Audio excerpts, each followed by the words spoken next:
A paz do Senhor Jesus, meu irmão, minha irmã, sejam todos muito bem-vindos. Eu sou o pastor Samuel e você está na nossa escola bíblica especial. Olha só, antes da gente entrar no nosso assunto de hoje, como você sabe, nós estamos estudando Colossenses e Filemão nessa nova série de lições bíblicas falando sobre a firmeza em Cristo. Então, antes da gente entrar mesmo no nosso assunto, eu queria já dizer para você compartilhar esse link aí, compartilha aí com seus contatos, compartilha com seus amigos, seus conhecidos, nas suas redes. Me deram a informação que agora no Instagram você pode colocar o link também para que as pessoas possam acessar também esse conteúdo. Eu quero lembrar você também de se inscrever, se você ainda não é inscrito em nosso canal, e de também ir lá no Instagram Promessistas e também seguir lá no Instagram para você ficar por dentro aí de todas as novidades. Bom, como eu disse a você, nós estamos nessa nova série de lições Firmados em Cristo. Essa daqui, ó, Firmados em Cristo, onde estamos estudando o livro, as cartas, né, de Paulo aos Colossenses e também a Filemão. E hoje nós vamos avançar um pouquinho mais no nosso estudo, no estudo de número 3, falando um pouquinho sobre a supremacia de Cristo. Então, meu querido irmão, minha querida irmã, aluno e aluno da escola bíblica, eu queria convidar você a estudar com a gente nesse momento aí de posse da sua lição bíblica, da Escritura Sagrada. Eu convido você então a estudar conosco a lição de número 3, a supremacia de Cristo.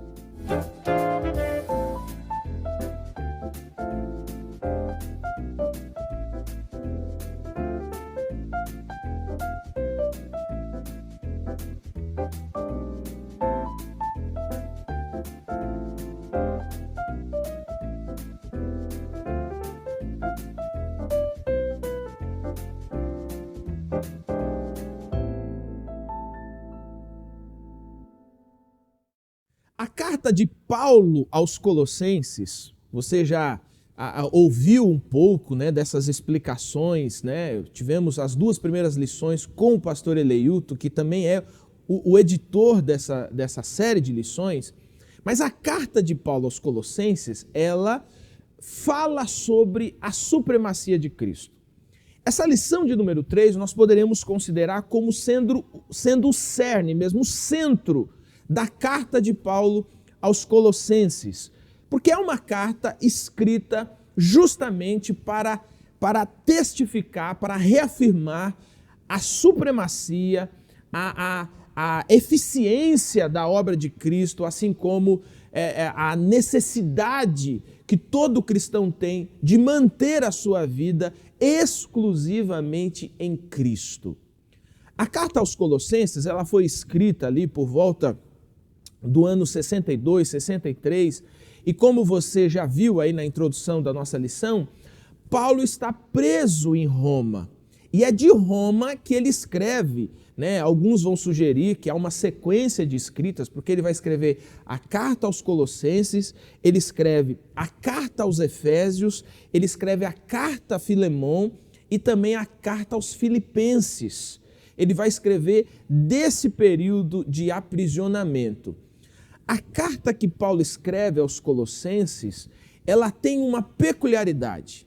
Ela é escrita especificamente para aquela igreja, daquela localidade, igreja que Paulo não plantou, mas que foi, por influência do apóstolo Paulo, o evangelho chegou a Epáfras. Epáfras, então, é o plantador dessa igreja, e essa igreja agora está enfrentando sérios problemas. Já vimos nas nossas lições passadas que um dos problemas que eles enfrentam lá é a ideia do gnosticismo.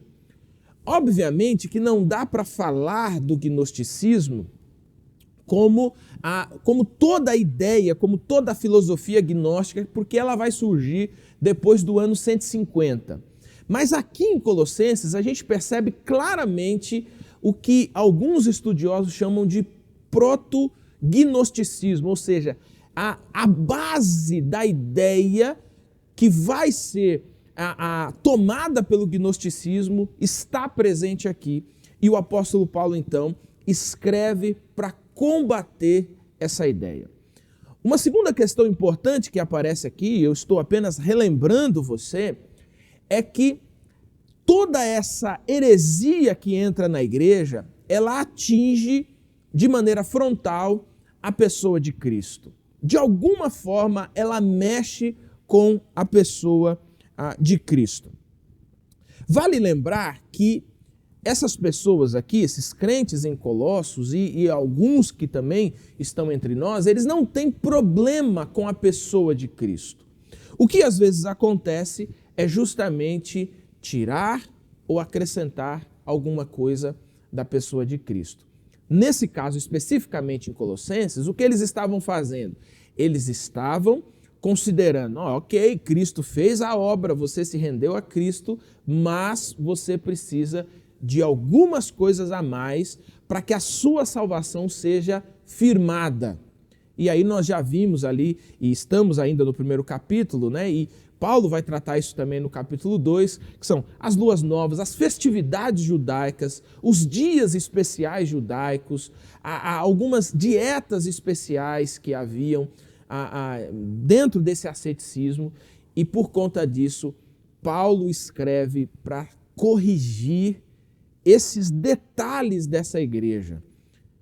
Por isso que nessa lição de hoje, o tema é a supremacia de Cristo. E qual é a nossa finalidade, o nosso objetivo? Uma compreensão correta a respeito da pessoa de Cristo e da obra de Cristo realizada por todos os seres humanos. Bom, para nos ajudar nessa lição de número 3, está conosco aqui um convidado especial, porque é a primeira vez que está conosco, que é o pastor Cleveton.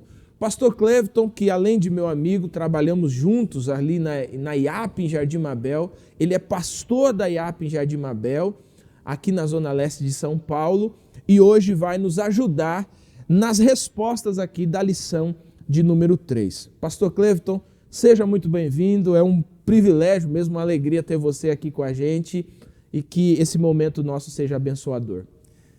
Graça e paz a todos, irmãos e irmãs que nos acompanham. Para nós é motivo de alegria poder estar aqui, como disse o Samuel, amigo, companheiro aí, podemos caminhar junto aí, servindo a Deus na igreja do Jardim Mabel e poder estar aqui para falar de um assunto tão importante, né?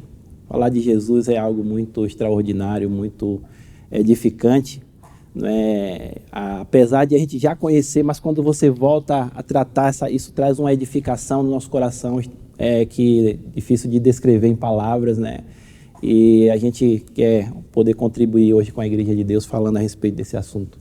Amém? Vamos lá, meu irmão? A gente costuma falar que assim, a gente não está ensinando nada novo, né? E nem está assim, trazendo novidade, mas tirando uma poeira, né? A gente vai tirando uma poeira daquilo que a gente já conhece. Bom, pastor Cleveton, vamos lá então. Na nossa primeira pergunta da nossa lição, que também vai estar baseada aqui no primeiro item, né? Cristo em relação a Deus, ela traz a seguinte questão para nós. Cristo em relação a Deus, o que significa dizer que Cristo é a imagem do Deus invisível em Colossenses capítulo 1, versículo de número 15, a parte A, né, ali do versículo 15. Eu vou deixar até a minha Bíblia aberta. Se você está com a sua Bíblia, já deixa a sua Bíblia aberta. Mas então, pastor Cleveton, vamos lá. O que significa dizer que Cristo é a imagem do Deus invisível?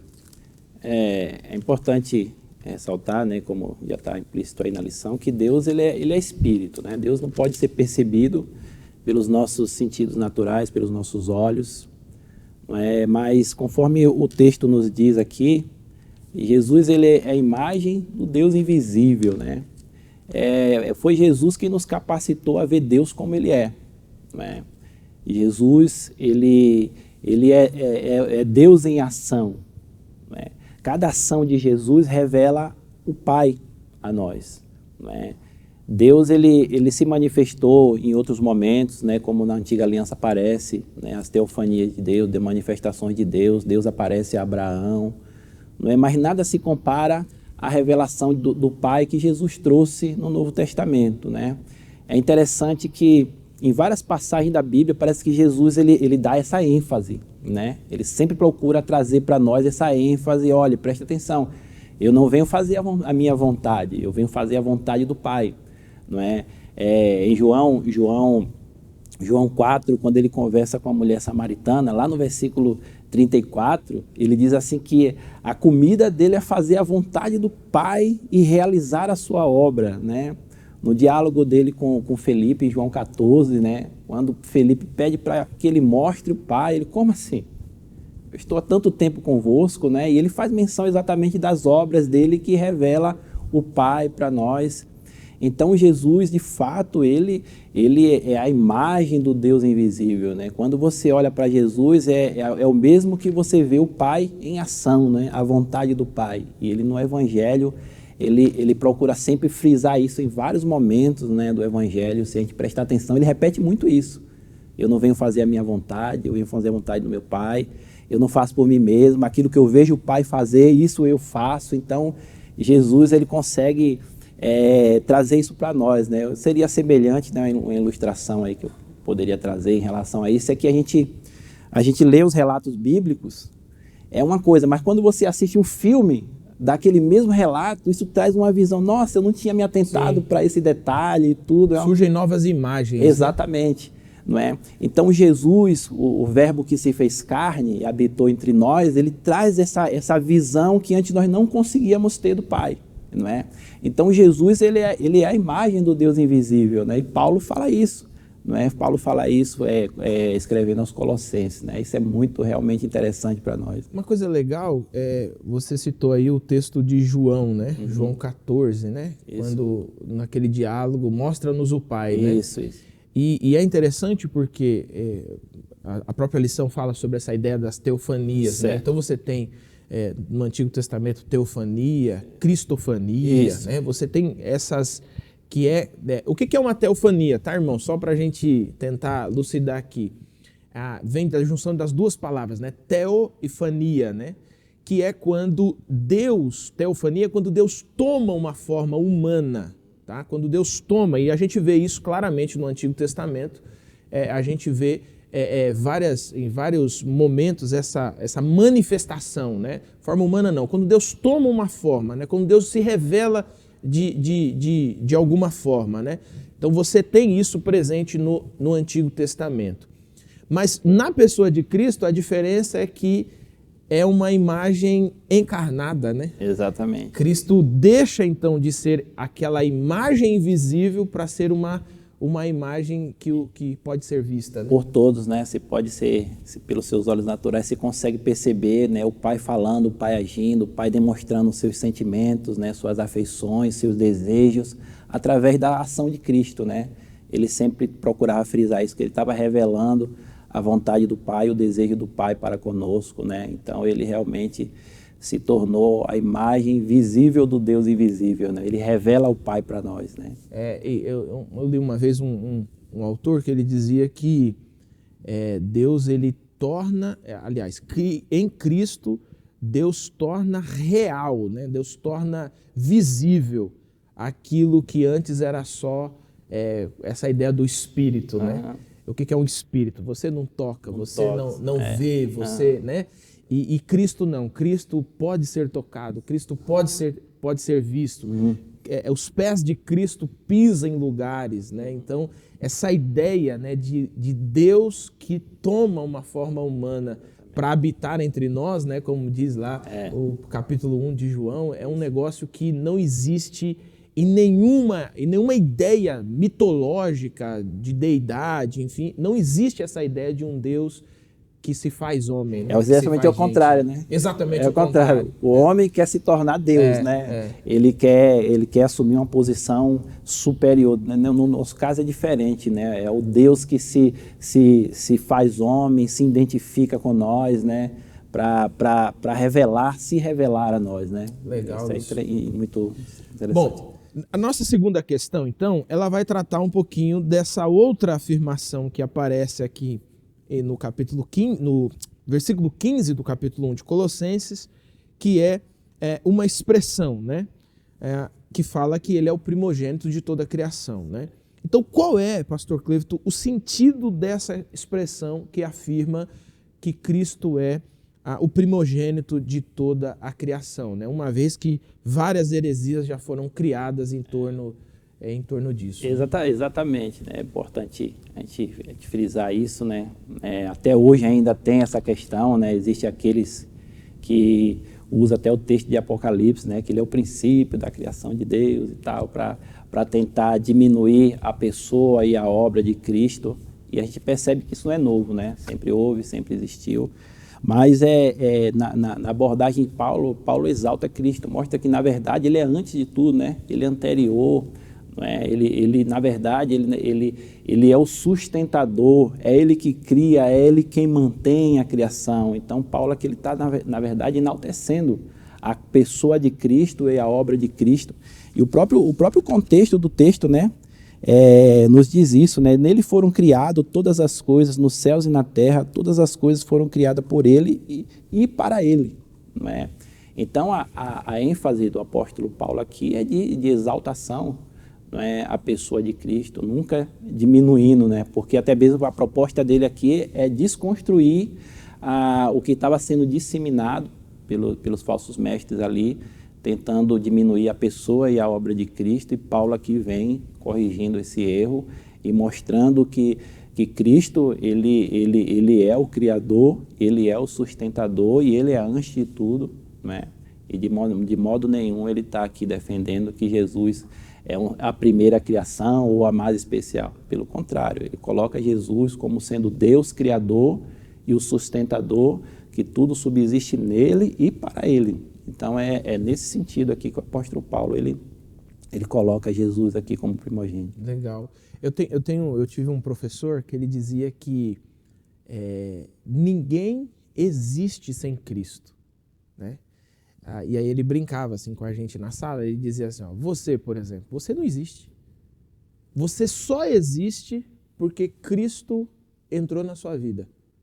E é essa a ideia, né? A ideia de que Cristo é o gene primário, né? É Cristo que dá origem a todo o restante, né? Se eu não me engano, acho que é aqui em Colossenses, acho que é Colossenses mesmo, que ele vai dizer que nós subsistimos em Cristo, né? Ou seja, quem existe de fato é Cristo, né? E nós, debaixo de Cristo, nós subsistimos, ou seja, nós precisamos de Cristo para que a nossa existência seja real. Exatamente. Né? É interessante, eu lembro, você falando, lembrei do texto lá de Atos 17, se não me engano, quando Paulo está lá em Atenas, né? E ele começa a aproveitar o contexto que ele percebe um altar ao Deus desconhecido. Sim. Ele usa aquilo como um gancho para apresentar Cristo, para pregar o Evangelho. E ele falando a respeito de Deus, né, que não é servido por mão de homens, não é servido por ninguém, como que tivesse necessidade de alguma coisa, ele diz o seguinte: nele vivemos, nos movemos e existimos, né? Isso realmente é extraordinário, né? Esse é o nosso Deus. E ele pega essa expressão, inclusive, dos poetas gregos, sim, né? Sim. Para dizer, olha, isso aqui que eles diziam é o que eu estou afirmando para vocês. Esse é Cristo. Eles já falavam de Cristo e vocês não sabiam, né? E faz muito sentido isso, né? Essa ideia de não só ele dar origem a toda a vida e dar origem a toda a criação, mas é ele que sustenta, né? Exatamente. Então, fora de Cristo, não existe, é até um pleonasmo aqui, fora de Cristo não existe existência, né? Porque, de fato, ele é o gene central de toda essa vida humana. Exatamente, né? Acho que é o escritor aos Hebreus que vai dizer que ele sustenta todas as coisas pela palavra do seu poder. Né? Então, é ele quem mantém tudo, né? É o Senhor, né? Paulo mostra esse Cristo glorioso, extraordinário à igreja aos Colossenses aí, né? E realmente isso aí enche o nosso coração de alegria, de segurança, em saber quem é que nos tem dado vida e nos tem mantido de pé, né? Até hoje. Eu queria fazer um parênteses aqui, especificamente nessa parte, né? Quando a gente fala de Cristo como sendo o gene, assim, Cristo como sendo o sustentador de toda a criação, né? Você é pastor de uma igreja local, o que no sentido prático, essa afirmação, né? De que Cristo é o criador e sustentador de tudo, efetivamente faz diferença na vida de uma pessoa, por exemplo? Olha, isso faz a gente descansar diante dos dilemas do dia a dia e da vida, né? Principalmente eu penso que no contexto desse de pandemia, né, onde muitas pessoas queridas estão partindo, né, e tem trazido uma dor muito grande no nosso coração, né? Acho que isso é perceptível a todos, né? Acho que dificilmente tem alguém que não tenha perdido alguém próximo ou pelo menos conhecido. E quando você sabe quem é que nos mantém, quem é que nos dá vida, a sua promessa e tudo que Ele tem para nós, né? Apesar da dor, a gente entende que nós temos um Deus que nos ama e que tem domínio, tem controle sobre nossa vida e que para nós isso não é um fim, entendeu? Isso não é um fim e que diante também das situações da vida, se nós colocarmos os nossos olhos no Deus que nos criou e que nos mantém de pé, nós sabemos que podemos descansar e confiar tranquilamente, porque Deus não perdeu o controle da sua criação, né? Ele mantém tudo sob controle, né? E falando no dilema da morte, que é o que estamos enfrentando no dia a dia, né? Tem uma frase que eu vi recentemente, eu não sei exatamente quem é o autor, que diz assim que o trabalho da morte é nos entregar na mão do nosso Criador, do nosso Cristo, né? Então, sabendo disso, ciente disso, a gente consegue, isso traz um alento, um descanso que aqueles que não conhecem a Cristo, que não conhecem o Senhor, acabam não tendo, né? Isso para nós é um consolo muito grande, né? Faz toda a diferença, irmão. Lógico que eu não estou dizendo que a gente não sofre, a gente sente tudo, mas a gente tem esse consolo, a gente tem essa esperança. A gente tem esse descanso em Deus, né, por meio da revelação do nosso Senhor, né? Isso para mim isso é incrível. É incrível, né? Geralmente é o que a gente fala para as pessoas, né? Quando elas estão enfrentando e tudo, é o consolo com que nós somos consolados, né? Como diz Paulo, né? Exatamente. É o consolo que nós somos consolados. Isso que eu acabei de pensar, né? A gente consola os outros com essas palavras, mas a gente também consola o nosso próprio coração, reafirmando essas palavras para né? nosso coração. Quando para você falar, tem que passar pelo seu coração. Então você desfruta do benefício dela e você transmite a outro, né? Isso realmente é extraordinário, né? No dia a dia a gente vive isso aí. Legal. Meu irmão, minha irmã, nós estamos estudando a lição de número 3, estamos falando sobre a supremacia de Cristo. Nós já vimos um pouquinho essa relação de Cristo com Deus. Nós agora já vimos também essa relação de Cristo com a sua criação, né? Aqui presente nessa expressão de que ele é o primogênito, né, de toda a criação. Já compreendemos claramente que não é primogênito no sentido dele ter sido o primeiro criado, mas sim dele dar origem a todo o restante, dele ser o criador de todas as coisas, o sustentador de todas as coisas. Agora, pastor Cleito, aparece aqui também uma terceira relação, que é a relação de Cristo com a igreja, né? A pergunta de número 3, ela diz, em relação à igreja, como Cristo é apresentado, né? E aqui ela coloca o texto de Colossenses capítulo 1, 18, e também o item 3 da nossa lição, que vai tratar desse assunto. Então, Cristo em relação à igreja, ele é apresentado como sendo cabeça dela, né? É Cristo quem dá origem à igreja, né? Ele mantém a igreja, que é o seu corpo, não é? E isso traz para a gente muita instrução, né? É Paulo que coloca essa figura de Cristo como sendo a cabeça e a igreja como sendo o seu corpo, né? É de Cristo que vem a instrução, é Cristo quem sustenta essa igreja, quem nutre, quem alimenta essa igreja, quem dirige essa igreja. Isso fala muito a respeito deles como cabeça, né? E traz para a gente muita informação, né? Porque aquilo que a igreja tem que aplicar como regra de fé, de prática, tem que vir da cabeça, tem que vir de Cristo, não de nenhum outro lugar, não é? Ao mesmo tempo também transmite essa ideia da membresia, né, da igreja, os membros do corpo, e que fala muito do nosso relacionamento, né, como uns aos outros, né, que vai falar muito no Novo Testamento, não é? Então isso já faz com que a gente jogue aquele negócio fora, que meu negócio é com Deus, né? Você já ouviu essa? Sim, já é. Meu negócio é com Deus, né? E geralmente quem fala isso são pessoas insubmissas à liderança e pessoas que estão tendo problema de relacionamento. De relacionamento, geralmente.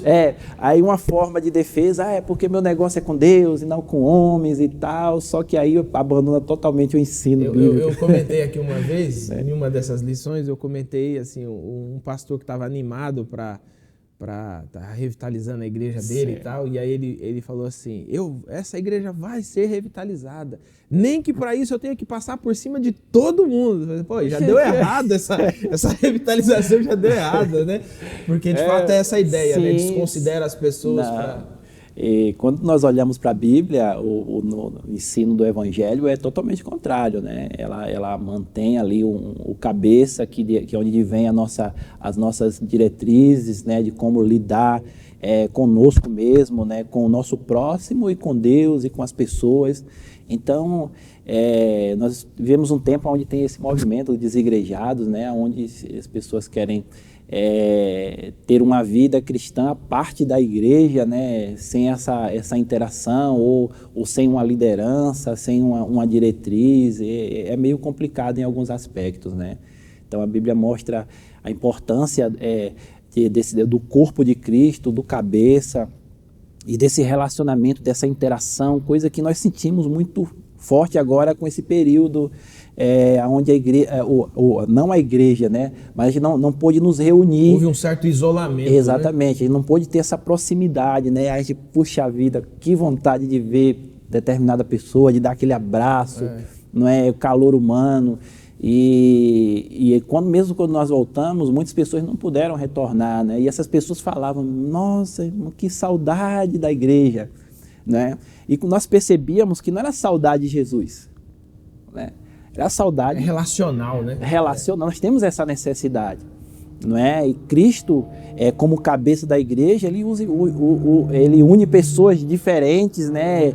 Criado em contexto diferente, com cultura diferente, né? E une em um corpo, não é? E ali todo mundo é ministrado, é tratado, ele tanto ministra como é também instrumento, né? Então, essa ideia de você ser membro, né, mostra que tem uma responsabilidade naquele corpo e ao mesmo tempo, você vai ser ministrado por alguém naquele corpo, né? A ideia dos dons, né? O dom não é para você, o dom é para o outro. Né? É sempre de servir. Exatamente, de serviço, né? E todos estamos ali debaixo da liderança do nosso cabeça, que é Cristo, né? Então, Paulo mostra isso em vários escritos, né? Aos Efésios, aos Coríntios, né? Paulo vai mostrar que Cristo é o cabeça e nós somos o corpo, né? E se deixar que a gente vai longe, né? Porque... Não, é interessante porque ele coloca também, lá em Coríntios, a ideia dos dons também é colocada nessa mesma imagem de corpo, né? Então são vários os dons, então são vários os membros, mas a cabeça é um só, né? Aquele que faz isso efetivar é um só, né? Exatamente. Eu me lembro, falando da questão dos dons, né, de um pastor que ele estava com problema na coluna. Ele disse que um dia ele estava pregando e ele sentiu um impulso muito grande do Espírito Santo que ele tinha que orar com pessoas para na coluna. E ele falou que começou a rir. Eu falei, brincadeira, eu estou com a coluna ruim. Como que é isso? E aí e aquilo ficou incomodando ele. Ele parou a mensagem e falou, irmãos, alguém aqui com um problema assim na coluna. Ele disse que veio uma meia dúzia de pessoas e eu não sei porquê, mas eu vou orar por vocês. Ele começou a orar e as pessoas eram curadas, né? E ele pensando, ele falou, aqui está a minha bênção. Aí quando ele falava, eu vou orar por mim mesmo para Deus me curar. E ele orou e Deus não curou. Com ele não acontecia nada, mas com os outros acontecia, né? E isso é muito interessante, não é?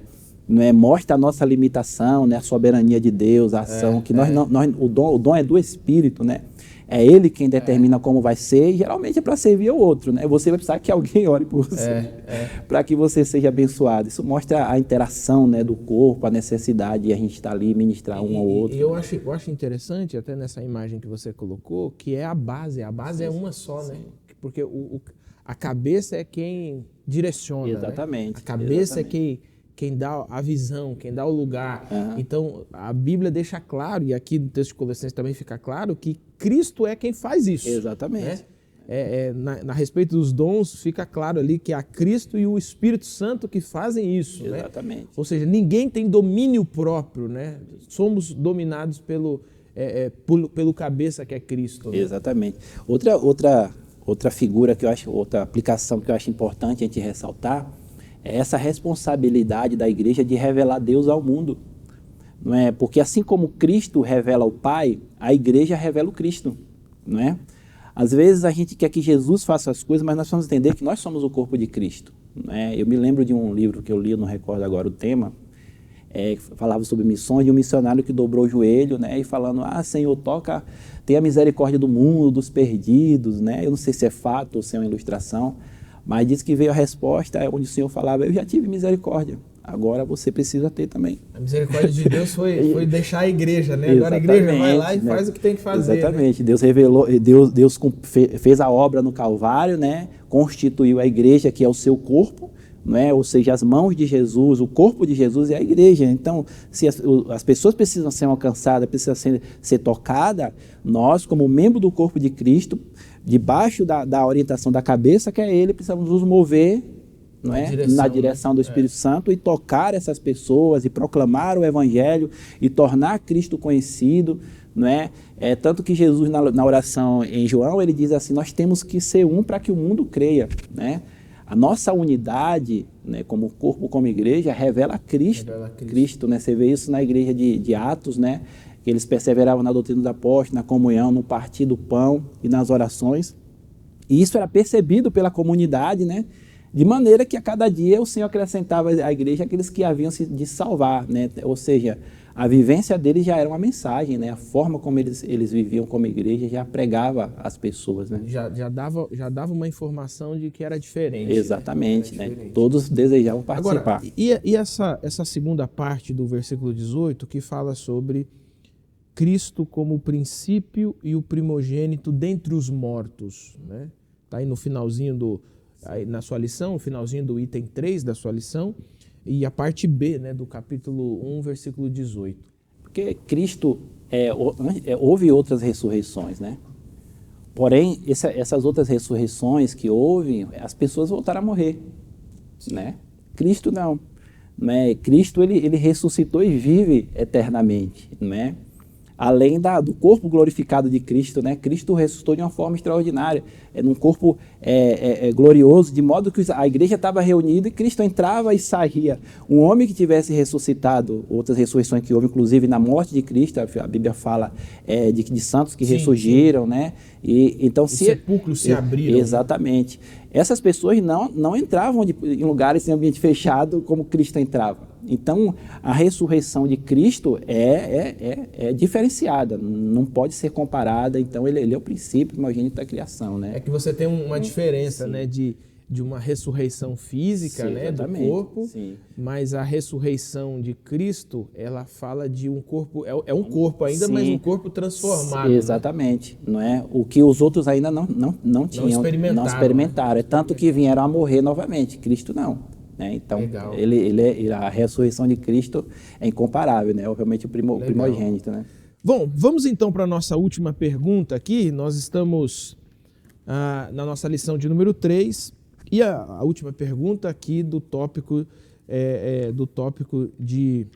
da gente assim, passar por cima do texto, tentar dar uma analisada no texto, né? Colossenses 1,19 afirma que foi do agrado de Deus que nele habitasse toda a plenitude. De que modo isso torna segura a nossa reconciliação com Deus? Aqui, basicamente, está falando da relação de Cristo com a salvação, né? Então, a obra de Cristo, ela não deixou nada para trás, foi tudo feito completamente. Nós falamos de um Cristo pleno, que fez uma obra completa, uma obra perfeita, e isso traz para nós essa segurança de que não existe mais nenhuma dívida a ser paga com o Pai, porque isso foi feito por um Cristo pleno. E de maneira que, se ele não fosse pleno, não era possível ser feito. Sempre ia ficar alguma coisa a ser quitada, a ser paga, coisa que não aconteceu, né? E Paulo, falando isso à igreja de Colossos, tenta transmitir isso para os irmãos, porque os falsos mestres estavam tentando adicionar algumas outras coisas, né? Para que eles pudessem receber plenamente a obra consumada, né? De reconciliação em Cristo Jesus, que Cristo conquistou para nós. não é? Então Paulo diz, não tem mais nada, né? O Cristo perfeito e pleno, uma pessoa perfeita, fez uma obra perfeita por pessoas imperfeitas, não é? Então, Paulo mostra para a igreja de Colossenses que não existia mais nada a ser feito, porque Cristo foi pleno e completo em sua obra de reconciliação da humanidade, né? Então, isso fica bem claro ali, conforme Paulo desenvolve. Hebreus também trata um pouco disso, né? Falando dessa supremacia, dessa Sim. efetividade, né? Dessa perfeição mesmo da obra de Cristo. Agora, eu queria só puxar também um fiapo aí, né? Porque quando a gente fala que a obra de Cristo é plena, ou seja, que Cristo realizou efetivamente a sua obra na cruz e ela é suficiente, ela é eterna, ela é suficiente, né? O escritor aos Hebreus vai dizer que ela serve para trás e para frente, né? Então ela atinge os pecadores do passado, mas atinge também os do presente e do futuro. Que segurança que isso traz? Porque, veja, a gente percebe aqui claramente, então, que o evangelho, o se tornar um cristão não é apenas uma aceitação de uma ideologia ou de uma filosofia, né? A gente percebe claramente aqui que Cristo ele é o ponto central, né? Não é no que você acredita, né, em primeiro lugar, mas se você está ou não está em Cristo. O que você acredita vem depois. Estou falando alguma bobagem ou faz algum sentido isso? Não. A obra de Cristo, a gente, como eu disse no princípio, né, a gente começa a falar e o nosso coração exulta, né, pela riqueza do que foi feito por Jesus, né? O Evangelho de Cristo, ele não somente ele te salva, mas ele te preserva, ele te mantém, ou seja, a obra tem começo, ela tem meio e ela tem fim, entendeu? Então, quando nós vemos essa ideia de plenitude, de obra completa de Cristo, nós vemos que ela alcança passado, presente e futuro, de maneira que até o que vai acontecer amanhã já foi providenciado, já foi feito, né? Então, o nosso papel é permanecer em Cristo, né? Eu gosto muito do texto de João, no capítulo 15, quando ele fala da videira, né? Entendeu? Sim. Então, você percebe que o verbo que se repete é permanecer ou estar, dependendo de alguma tradução, né? Então, o nosso trabalho é permanecer em Cristo, né? Porque Ele é suficiente. O trabalho dele já foi feito. Já foi feito. Perfeitamente. Exatamente. Né? O nosso trabalho é permanecer nele, né? Se você está nele, as demais coisas vão ser consequência, não é? Paulo disse, se alguém está em Cristo, nova criatura é, as coisas velhas já passaram, e eis que tudo se fez novo. Então, qual é o nosso trabalho? É permanecer em Cristo. Tem até um louvor que diz assim, é meu, somente meu, todo o trabalho. Sim. O seu trabalho... Esse é antigo, né? Sim, descansar em mim, revela as idades, né? Revela a idade. Revela as Esse idades. É do grupo Milad, muitos anos. Viu? Exatamente. Então, porque é o Cristo que nos conduz, que nos salvou, que nos mantém e que nos conduz. Ele é pleno, a obra de Cristo é perfeita, né? E é muito interessante, assim, essa ideia, né? Porque, até você citou a música, né? Essa música eu tenho ela com muito carinho, assim, na minha própria vida, porque essa expressão, né? De como se Cristo estivesse dizendo, né? É meu, somente meu, todo o trabalho.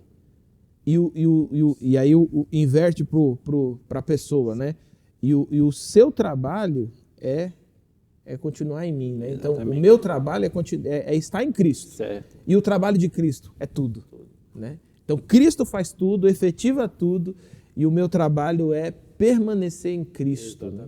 E olha como que isso faz sentido para a nossa vida cristã, não faz, meus irmãos e irmãs?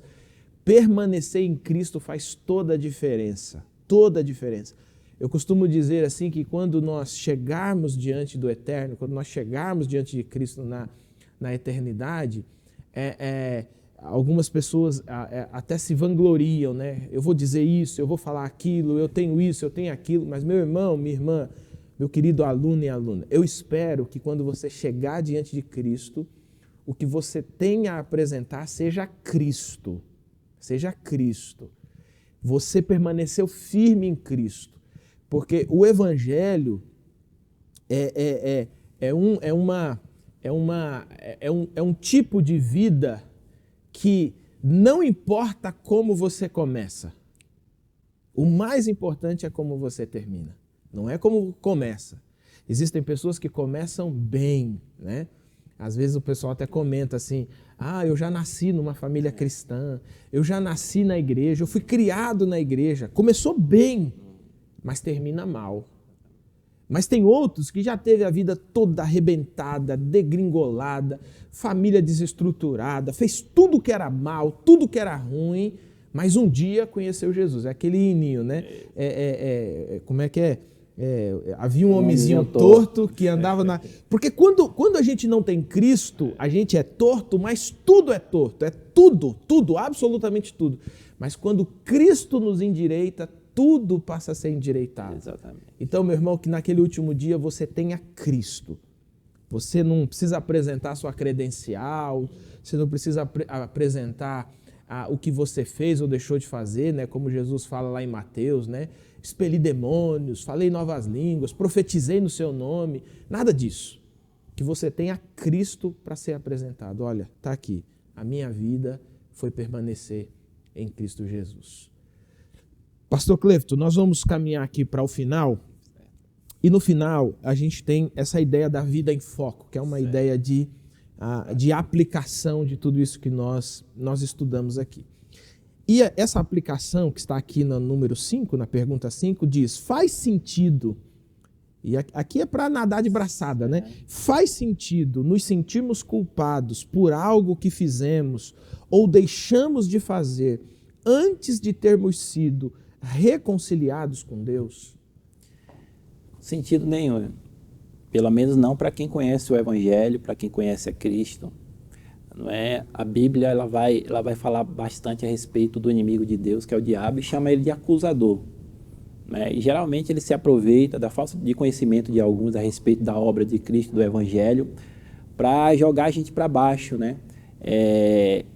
Acusando a respeito de coisas que nós fizemos no passado, né? Que nós cometemos antes de conhecer a Cristo. Não é? Então, a Bíblia mostra para a gente que em Cristo Jesus, né, a Bíblia diz que Deus não leva em consideração o tempo da ignorância. Ou seja, tudo que você fez para trás, que você...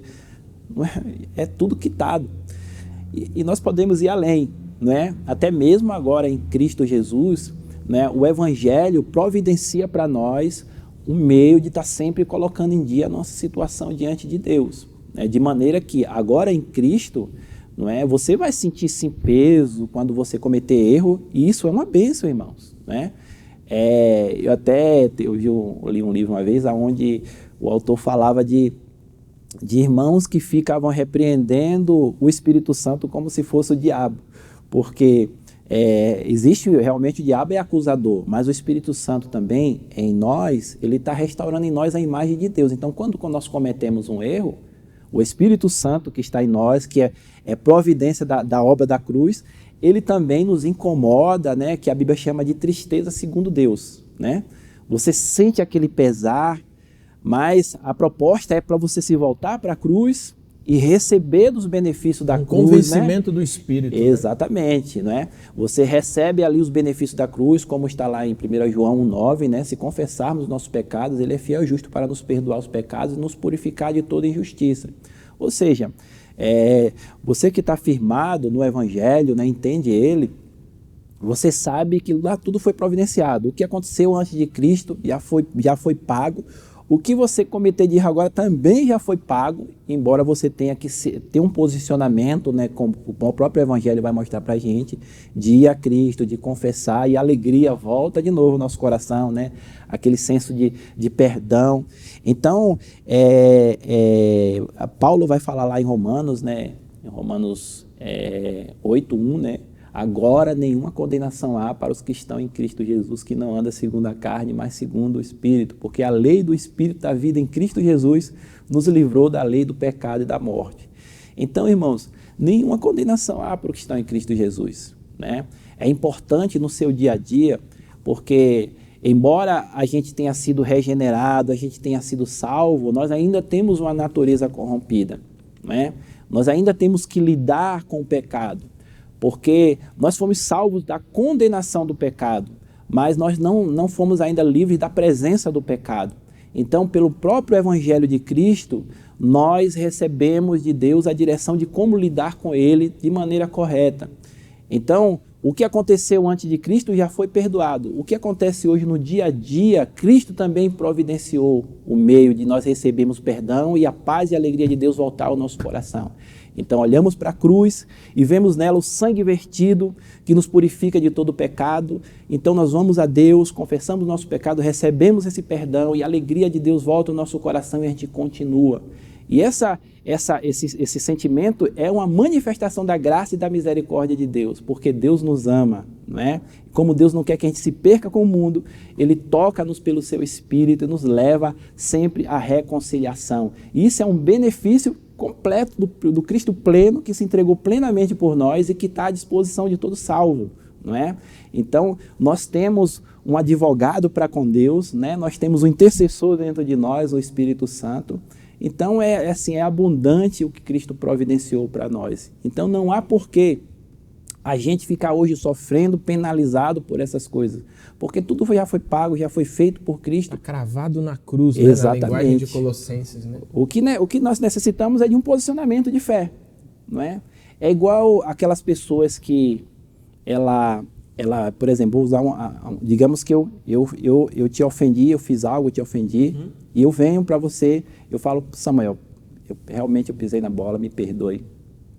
Não é? Aquilo que eu fiz eu não deveria ter feito. Aí você, tá tranquilo, tá perdoado e tudo, mas eu não me perdoo. Aí nós voltamos a conversar, eu falo, Samuel, lembra daquele dia lá? Cara, me perdoe. Mas eu já perdoei você e tal. Mas enfim, aí depois eu fico remoendo. Qual que é a dificuldade? Não é você de perdoar, é eu que não, entendeu? Você não consegue sentir-se perdoado, exatamente. Né? Entender-se perdoado. Né? Entendeu? Então, às vezes nós fazemos isso com Deus, não é? A gente fica remoendo e a gente tem dificuldade de se apropriar do perdão que Deus já providenciou em Cristo Jesus. Então, nós não podemos permitir isso, né? Até mesmo quando nós usamos o princípio de 1 João 9, né, nos confessamos os nossos pecados, Ele é fiel e justo, nós precisamos crer no que o texto diz, porque é verdade. Então, não fique remoendo, creia no Evangelho, porque ele é suficiente, não é? Então, esse posicionamento de fé na palavra de Deus, não é? Isso traz descanso à nossa alma, isso traz alegria ao nosso coração, e é importante a gente não sair dele, né? Amém, amém. Bom, a última aplicação aqui, pastor Cleveton. O Cristo completo nos completará plenamente. Como a gente explica essa expressão? Ainda não somos o que haveremos de ser. Eu diria que nós ainda estamos em construção, né? Nós não fomos glorificados, irmãos. Então, até pegando um pouco do que já foi dito antes, nós ainda lidamos com a nossa imperfeição, não é? Com as nossas fraquezas, a nossa natureza humana que continua conosco, não é? E nós precisamos lidar com ela com o Evangelho, não é? Para que você não desanime. É estranho, né? Não sei se você já viveu isso, pessoas que se convertem hoje, no outro dia, nossa, parece a quarta pessoa da Trindade, né? É uma coisa louca, porque isso não casa com o Evangelho. Uma santificação instantânea. É uma coisa absurda, né? Isso com certeza não é obra do Evangelho. Isso é o homem tentando refletir uma imagem que não é real. Não é real. Não é? Porque a Bíblia ela mostra, né, os homens de Deus, as suas fraquezas. O que eu acho extraordinário na palavra de Deus é exatamente isso. Que Deus ele não tenta maquiar a fraqueza dos servos dele, das servas dele, não é? Assim também, irmãos, a gente precisa aprender a lidar com a nossa humanidade, né? É lógico que a gente não está falando de você se conformar com o erro, que é outra coisa, né? Mas você precisa entender que Cristo está trabalhando em você pelo Espírito Santo, né? Está restaurando a imagem de Deus que foi perdida na queda. Então, enquanto não chega a glorificação, irmãos, vai lidando com a graça de Deus, que Deus providenciou no Evangelho. Não se conforme jamais com o erro, com o pecado, não é? Mas vai chegar um dia que nós seremos plenos, que nós seremos glorificados, e aí não precisaremos mais lidar com esses problemas, né? Então, esse é o dia que nós aguardamos ansiosamente. Exatamente, né? Enquanto isso, irmãos, que Deus tenha misericórdia de nós, olho em Cristo, no Evangelho e submissão à orientação do Espírito Santo, que vai sempre nos conduzir na verdade que é Jesus, né? Amém, glória a Deus. Bom, meu querido irmão, minha querida irmã, aluna da Palavra de Deus, chegamos ao fim da nossa escola bíblica. Pastor Clevo, tu pode fazer essa oração para a gente, nos despedindo? Amém. Querido Senhor, nós te agradecemos, Deus, pela oportunidade que nos é dada de tratar de um assunto tão rico, extraordinário, que é a supremacia de Cristo. Ó Deus, que o Senhor nos ajude a progredir ainda mais nesse conhecimento rico e que sempre tem algo a adicionar na nossa vida, nos dando capacidade de permanecer cada dia mais alicerçado em Ti, Senhor. Abençoe a vida dos nossos irmãos e irmãs que acompanham essa programação, que nós possamos, Senhor, manter os nossos olhos em Ti, para que venhamos vencer os desafios que já existiam desde o tempo apostólico, Pai, que é pessoas tentando descredibilizar e diminuir a obra de Cristo, mas que nós como igreja possamos manter os nossos olhos em Jesus, como diz o escritor aos Hebreus, autor e consumador da nossa fé, e assim possamos prosseguir até o dia da eternidade, aonde estaremos com o nosso Senhor, aonde aquilo que é mortal se revestirá da imortalidade, onde aquilo que é corruptível se revestirá da corruptibilidade, Deus. Enquanto não chega esse dia, que permaneçamos firmados no Evangelho pela graça de Deus, é o que nós te pedimos e agradecemos, Pai, em nome do Senhor Jesus. Amém.